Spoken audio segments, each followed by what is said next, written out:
साथ ही जीने का तरीका भी बदल रहा है।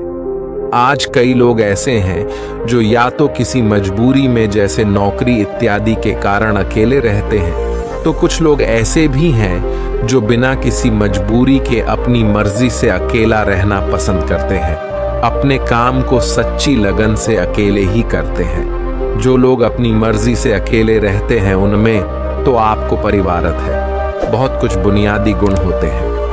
ऐसे लोग जीवन में जल्दी ही बहुत कुछ हासिल भी कर लेते हैं, और दूसरी ओर ऐसे भी लोग होते हैं जो एक पल के लिए भी अकेला नहीं रह सकते। ऐसे लोगों का अकेला पड़ जाना अगर जीवन भर के लिए एक कैदी का पड़ जाना होता है, तो ऐसे लोग भाग दौड़ जिंदगी में उलझ जाते हैं, क्योंकि इनको अकेला रहना पसंद नहीं होता है, खुद के काम के लिए समय ही नहीं निकाल पाते। फिर ऐसे लोग ये सोच के पछताते हैं कि काश इस भाग दौड़ भरी जिंदगी से दूर होके खुद के लिए समय निकाल लिया होता तो आज ऐसे दिन नहीं आते। पर अकेला रहना हर किसी के लिए वाकई आसान का काम नहीं है दोस्तों, और अकेले रहने का यह भी मतलब नहीं है कि हम अपने घर बार, परिवार, रिश्ते नातों और मित्रों से दूर रहे। अकेले रहने की भी एक कला होती है जो आगे हम इस कहानी में जानेंगे। हम कैसे एकांत में रहकर अपने काम को, अपने सम्मान को और अपनी प्रतिष्ठा को और अपने उज्जवल भविष्य को कैसे आगे बढ़ा सकते हैं। हम अकेले रहने के साथ उन अमूल्य गुणों के बारे में भी जान लेंगे। तो दोस्तों, कहानी बहुत ही मजेदार है, ज्ञान से सुनिएगा। इससे पहले कि आप इस कहानी में खो जाएं, इस चैनल को सब्सक्राइब जरूर कर लें। एक व्यक्ति एक गुरु के पास गया और बोला, गुरुदेव, मेरे दुख का कारण क्या है? गुरु बहुत ही बड़े आत्मज्ञानी थे। गुरु ने कहा, अपने आप को चीजों से चिपका लेना, चीजों को पकड़ लेना और उन चीजों के प्रति आसक्त होकर उसके पीछे भागना ही तुम्हारे दुख का कारण है। उस व्यक्ति ने गुरु का धन्यवाद किया और कहा, गुरुदेव, आपने तो मेरी समस्या का समाधान कर दिया। मैं इतने दिनों से अपनी समस्या का समाधान चाहता था, आपका धन्यवाद गुरुदेव। ये कहकर वह व्यक्ति वहां से जाने लगा। गुरु ने कहा, पूरी बात तो सुन लो। उस व्यक्ति ने कहा, नहीं गुरुदेव, आपका इशारा मिल गया, बस यही काफी है। समझदार को तो इशारा ही काफी होता है गुरुदेव। एक महीने के बाद वह व्यक्ति फिर से गुरु के पास आया। इस बार उस व्यक्ति का हाल बहुत बुरा था। वह बहुत दुखी था और सीधे गुरु के चरणों में गिर गया और कहा कि गुरुदेव, आपने जो कहा था मैंने वैसा ही किया, पर मुझे सुकून नहीं मिला, मुझे तो और दुख मिल रहा है। गुरु ने उस व्यक्ति से पूछा कि तुमने ऐसा क्या किया? व्यक्ति ने कहा, मुझे अपने परिवार वालों से, मित्रों, रिश्तेदारों से दुख मिल रहा था, तो मैंने उन्हें छोड़ दिया, पर धीरे धीरे मुझे उनकी याद आने लगी। अपने माता पिता, अपने पत्नी, अपने बच्चों की याद आने लगी। रिश्तेदार, यहाँ तक कि अपने शत्रु भी मुझे याद आने लगे। इतना दुख तो मैंने उनके पास रहकर भी नहीं जाना था जितना कि उनसे दूर होकर दुखी हो गया हूँ। इसलिए आज मैं घर वापस जाने के लिए निकला था और आपके पास आ पहुंचा। आपने मुझे इतनी गलत सलाह क्यों दी गुरुदेव? गुरु मुस्कुराए और कहा, तुम परिवार को छोड़कर भागे, मित्रों और रिश्तेदार, यहाँ तक कि शत्रु को भी छोड़कर भागे, पर यह तुम्हारी गलत फहमी थी, तुम छोड़कर भागे। पर गुरुदेव, मैं तो किसी को अपने साथ नहीं लाया। गुरु ने कहा कि जो चीजें हमें दुख देती हैं वह कहीं बाहर नहीं होती, यहाँ तक कि जो हमें सुकून देती है वह भी बाहर नहीं होती। यहाँ सब परिवार वाले, रिश्तेदार, मित्र, शत्रु यहाँ कहाँ बसते हैं? यहाँ सब हमारे मन में बसते हैं। और जब तुम भागे तो तुम अपने मन को साथ लेकर भागे, और तुम्हारे मन में यहाँ सब तुम्हारे साथ भागे, तो तुम इनसे कहीं दूर नहीं गए। जब जो चीजें मन में बसी हो और वह आस पास हो तो वह दुख देती है। वह हमें बहुत लगता है पर वह बहुत कम होता है। और जब हम इन चीजों से दूर हो जाते हैं, यानी छोड़कर भाग जाते हैं, तब मन उन चीजों को पाने के लिए फिर से प्रयास करने लगता है। और तब यहाँ चीजें बहुत ज्यादा दुख देती हैं, जैसे तुम्हें हो रहा है। व्यक्ति ने कहा, तो गुरुदेव मैं क्या करूं? चीजों के साथ रहूं तो दुख, चीजों को छोड़कर भाग जाओ तो दुख। क्या मैंने सिर्फ दुख उठाने के लिए ही जन्म लिया है? गुरु जोर से हंसे और कहा, यह बात बिल्कुल सत्य है। यहाँ सब सिर्फ दुख उठाने के लिए ही जन्म लेते हैं, पर यहाँ भी सत्य है, उन दुखों के पार सुख है और उन सुखों के पार दुख है और फिर सुख और फिर दुख है। जिन चीजों से हमें सुख नजर आता है वह दुख देते हैं, और जिनमें हमें दुख नजर आता है वही सुख का कारण बनते हैं। उस व्यक्ति ने कहा, गुरुदेव क्या इस सुख दुख के मायाजाल से बाहर निकलने का कोई रास्ता नहीं है? गुरु ने कहा, रास्ता तो है। अगर तुम इस दुनिया में रहना चाहते हो, तुम इन सब के साथ रहना चाहते हो, तो तुम्हें एक काम करना होगा। तुम ऐसे ही रहो जैसे कि तुम इस दुनिया में अकेले हो। सबके साथ रहो पर अकेले रहो। व्यक्ति ने कहा, पर गुरुदेव ये कैसे हो सकता? गुरु उस व्यक्ति को एक जगह पर ले गए जहां एक मेला लगा था और वहां बहुत भीड़ थी। गुरु ने कहा, देखो आसपास यहां किसी को तुम जानते हो क्या? व्यक्ति ने कहा, नहीं, यहां तो मेरे कोई पहचान वाला नहीं है। गुरु ने कहा, क्या तुम यहां अकेले हो? व्यक्ति बोला, हाँ गुरुदेव, मैं यहां बिल्कुल अकेला हूं। गुरु ने कहा, नहीं, तुम्हारे मन में कुछ चल रहा है, तुम अकेले नहीं हो।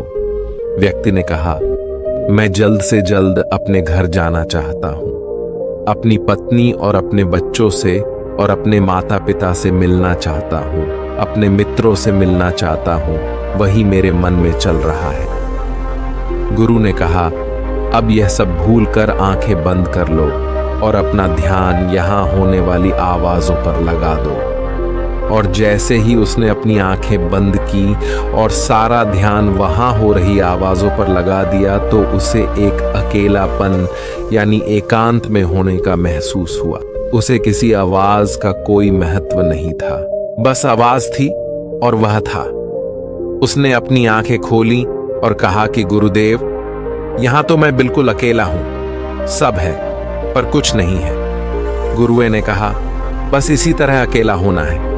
तुम रहो सबके साथ पर भीतर से अकेले रहो। साथ में सब हो पर मन में कोई ना हो। जिसने इस तरह से अकेला जीना सीख लिया, उसे कभी जीवन में दुख नहीं होते, उसे चीजें दुख नहीं देती, वह हर चीज में आनंद प्राप्त करता है। गुरु ने आगे कहा, महान सफलता अकेलेपन से ही शुरू होता है। अपने अकेलेपन को नकारात्मक मत समझना, बल्कि उसे एकांत समझकर खुद को जानने का प्रयास करो। जब तुम्हें एकांत पसंद आने लगे, तब इसका मतलब ये होगा कि तुम्हारा वास्तविक वजूद तुमसे मिलना चाहता है। इसलिए अपने इस एकांत प्रेम का सम्मान करो। गुरु बोले, मैं तुम्हें 7 ऐसी खूबियों के बारे में बताता हूं जो अकेले रहने वाले लोगों में पाई जाती है और उन्हें दूसरों से अलग और बेहतर बनाती है। गुरु ने कहना कि पहली खूबी जो एकांत में रहने वाले लोगों में पाई जाती है, वो ये है कि ऐसे लोग तुम्हें पाई जाती है। दूसरों की तुलना में खुद के प्रति ज्यादा जागरूक होते हैं। वो खुद के स्वभाव और आचरण के बारे में ज्यादा गहराई से जानते हैं। ऐसा इसलिए होता है क्योंकि जब हम अकेले होते हैं तो हमें खुद के बारे में सोचने का काफी समय मिल जाता है, जिससे हम खुद के विचार को अच्छे से समझ पाते हैं। एकांत में रहने वाले लोग खुद की कमजोरी और ताकत को भी अच्छे से जान पाते हैं, जिससे वो दूसरे लोगों की तुलना में किसी भी खराब परिस्थिति का सामना ज्यादा अच्छे से कर सकते हैं।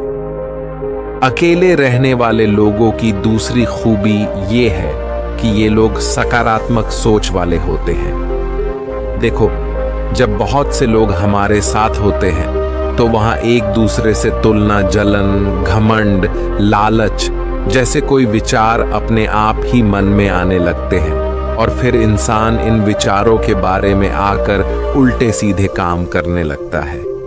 हालांकि ऐसा नहीं है कि एकांत में रहने वाले लोगों के मन में ये विचार नहीं आते क्योंकि वो अकेले है तो इसलिए दूसरों की तुलना में जलन, घमंड जैसे विचार उनके मन में दूसरों की तुलना में थोड़ा कम आते हैं। अकेले रहने की वजह से उन्हें खुद के बारे में सोचने का ज्यादा समय मिल जाता है, जिसे वो अपने नकारात्मक विचारों को पहचान कर उन्हें कम कर सकते हैं, जिसके कारण एकांत में रहने वाले लोग ज्यादा सकारात्मक होते हैं। अकेले रहने वाले लोगों की तीसरी खासियत यह है कि यह लोग ज्यादा अनुशासित और आत्मनिर्भर होते हैं, क्योंकि अकेले रहने वाले लोगों को अपनी ज्यादा काम खुद से ही करने पड़ते हैं, इसलिए यह दूसरों के तुलना में परवार्थ है। इसलिए ये लोग आत्मनिर्भर होते हैं और दूसरों का काम भी पसंद नहीं आता। यह अपना काम खुद करने पर ही भरोसा रखते हैं। साथ ही यह लोग कोशिश भी करते हैं कि दूसरों से कम सहायता लेनी पड़े, क्योंकि ऐसे लोग आत्मनिर्भर और अपने काम को लेकर स्पष्ट होते हैं। इसलिए ऐसे लोग अनुशासित भी होते हैं। यह अपने समय के कद्र करते हैं और दूसरों का भी समय बर्बाद नहीं करते, जिससे ये लोग ज्यादा व्यवस्थित होते हैं और ये भी इनके अनुशासित होने का ही कारण है। गुरु ने आगे कहा कि अकेले रहने वाले लोगों की चौथी खासियत ये है कि ये लोग किसी भी चीज के बारे में बड़ी गहराई से सोचते हैं। इसलिए जितने भी लेखक, कवि और बड़े बड़े काव्यों के रचयिता है, उन सभी को एकांत में रहना पसंद था, क्योंकि जब कोई व्यक्ति एकांत में होता है तो वो अपने अंदर की आवाज को सुन पाता है। जितने भी बड़े आविष्कार हुए हैं उन सब की शुरुआत एकांत में ही हुई थी, क्योंकि एकांत में रहकर ही किसी भी चीज के बारे में बड़ी बारीकी से सोचा और समझा जा सकता है। गुरु ने कहा कि एकांत में रहने वाले लोगों की पांचवी खूबी ये है कि इनका व्यक्तित्व सबसे अलग और सबसे हटकर होता है। और वे लोग जो ज्यादातर दूसरे लोगों के साथ रहते हैं या अकेले रह नहीं पाते, वो कितनी भी कोशिश कर ले, लेकिन जाने अनजाने उनका व्यक्तित्व कई सारे लोगों के व्यक्तित्व का मिश्रण होता है। पर क्योंकि एकांत में रहने वाले लोग अपना ज्यादातर समय अपने साथ ही बिताते हैं, इसलिए यह दूसरों की बातों और विचारों से बहुत ही कम प्रभावित होते हैं। इनके अपने जीवन को जीने के खुद के बनाए नियम और कायदे होते हैं, जिनका यह पालन करते हैं। ये किसी से भी आसानी से प्रभावित नहीं होते हैं। इसलिए ऐसे लोगों की खासियत सबसे हटकर और सबसे अलग होती है। इनके व्यवहार में अलग ही निरालावन होता है। गुरु बोले, छठी खासियत जो पर एकांत में रहने वाले लोगों में पाई जाती है। अकेले रहने वाले लोगों के दूसरों के साथ रिश्ते बहुत ही गहरे और मजबूत होते हैं। हालांकि अकेले रहने वाले लोग ज्यादा लोगों से संबंध नहीं बनाते, लेकिन यह जितने भी लोगों से संबंध बनाते हैं सच्चे दिल से बनाते हैं। ऐसे लोगों के बहुत ही कम दोस्त होते हैं, लेकिन जितने भी होते हैं, जितने भी लोगों से संबंध बनाते हैं, ये उनसे अपनी दोस्ती पूरी ईमानदारी से निभाने का प्रयास करते हैं।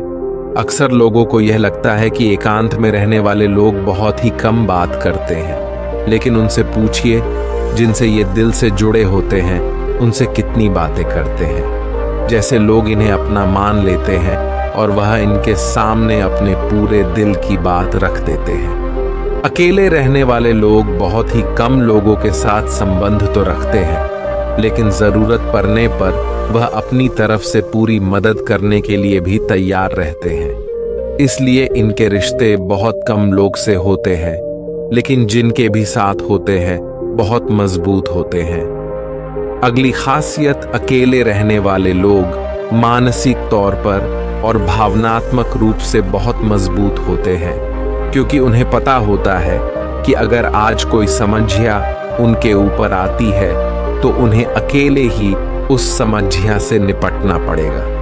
यह सब बार बार करने से उनके अंदर खुद के प्रति आत्मविश्वास तो भरता ही है और साथ ही साथ आत्मसम्मान भी बढ़ जाता है। वे मानसिक और भावनात्मक तौर पर और मजबूत होते चले जाते हैं और वो ये मान लेते हैं कि ऐसी कोई भी समस्या नहीं है जिसे वो अपने दृढ़ इच्छा शक्ति के दम पर नहीं कर सकते, और यही सोच उन्हें दूसरों से अलग बनाती है। इतना कहने के बाद गुरु चुप हो गए और उस व्यक्ति ने पूछा कि गुरुदेव, आपकी सारी बात ठीक है, लेकिन ये कब कहा जा सकता है कि अकेलापन एक वरदान है? ये सुनकर गुरु ने कहा कि अकेलापन हमेशा से ही एक वरदान रहा है, अगर हम समस्या को पूरी सकारात्मकता के साथ उपयोग कर पाए। क्योंकि जब हम दुनिया के साथ रहते हैं तो हम एक भीड़ का हिस्सा होते हैं, लेकिन जब हम अकेले होते हैं तब हम खुद के साथ होते हैं, और जब हम खुद के साथ होते हैं तब हम अपने समय का सदुपयोग, खुद का आकलन और खुद के शौक पर, बातों पर अच्छे से ध्यान दे सकते हैं, अपनी कमजोरियों पर भी काबू पा सकते हैं। ऐसा कह सकते हैं कि सच में अच्छाई की राह और इंसानियत की मंजिल भी पा सकते हैं। उस व्यक्ति की गुरु की बात समझ आ चुकी थी और वह गुरु का धन्यवाद करके अपने घर चला गया। दोस्तों, हम इतना समझे कि जिन चीजों को हम पाना चाहते हैं वह तब तक हमें दुख देती है जब तक हम उसे पा ना ले, और जब हम उसे पा लेते हैं तब वह तब तक दुख देती है। तब वह फिर से हमें दुख देती है कि कहीं वह हमसे छूट ना जाए, और जब वह हमसे छूट जाती है तब वह फिर से हमें दुख देती है। उसके जाने का दुख तो बहुत गहरा होता है। जीवन भर हम एक चीज को पकड़ते हैं और फिर दूसरी चीज को पकड़ते हैं, तीसरी चीज को पकड़ते हैं और पीछे की चीजों को विदा करते रहते हैं। इसी तरह हम सुख को पकड़ते हुए दुख को पकड़ते चलते हैं। जिस व्यक्ति ने अकेला रहना सीख लिया वह परिवार में, समाज में सब कुछ करते हुए आनंद की प्राप्ति करते हैं। सारे कार्यों को पूरा करते हुए सुख से जीता है, आनंद से जीता है।